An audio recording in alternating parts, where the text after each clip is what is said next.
சூரியன் ஒரே சந்திரன் சொல்லுவாங்க. ஆனால் அது தப்பு. இப்போ நம்ம வாழ்கிற வாழ்வியல்லையும் ஒரு சந்திரன் ஒரு சூரியன் இருக்காங்க. அது யாரும் தெரியுமா? உழவனும் மீனவனும் தான். ஏன் அப்படி சொல்கிறேன்னு தெரியுமா? விவசாயி இல்லைனா நம்ம வயிறு பசியோடு இருக்கும்.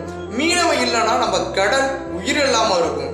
ஒரு பக்கம் நிலத்தோடு போராடுறாங்க, மறுபக்கம் கடலோட போராடுறாங்க. ஆனால் அவங்க 2 பேருக்கும் நிம்மதிங்கிறதே இல்லை.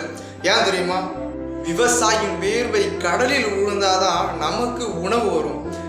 மீனவனின் உயிர் கடலில் மிதந்தாதான் நமக்கே மீன் வரும். விளை நிலத்திலிருந்து வர அந்த உணவை உண்றவங்க பணக்காரங்களாக இருக்கலாம். கடலில் இருந்து வரக்கூடிய மீனை உண்றவங்க ஆனால் பணக்காரங்களாக இருக்கலாம்.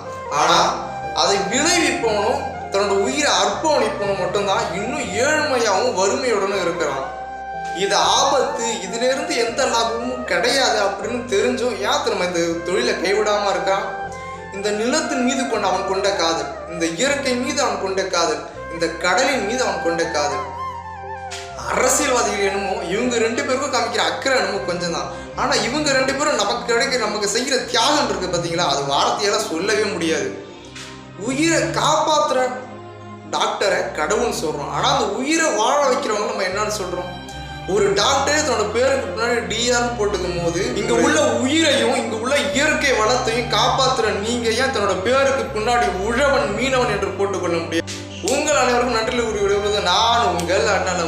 தேங்க்யூ. இது போல யூஸ் பண்ணக்கூடிய ஒரு நம்பர் மறக்காமல் ஃபாலோ பண்ணுங்க.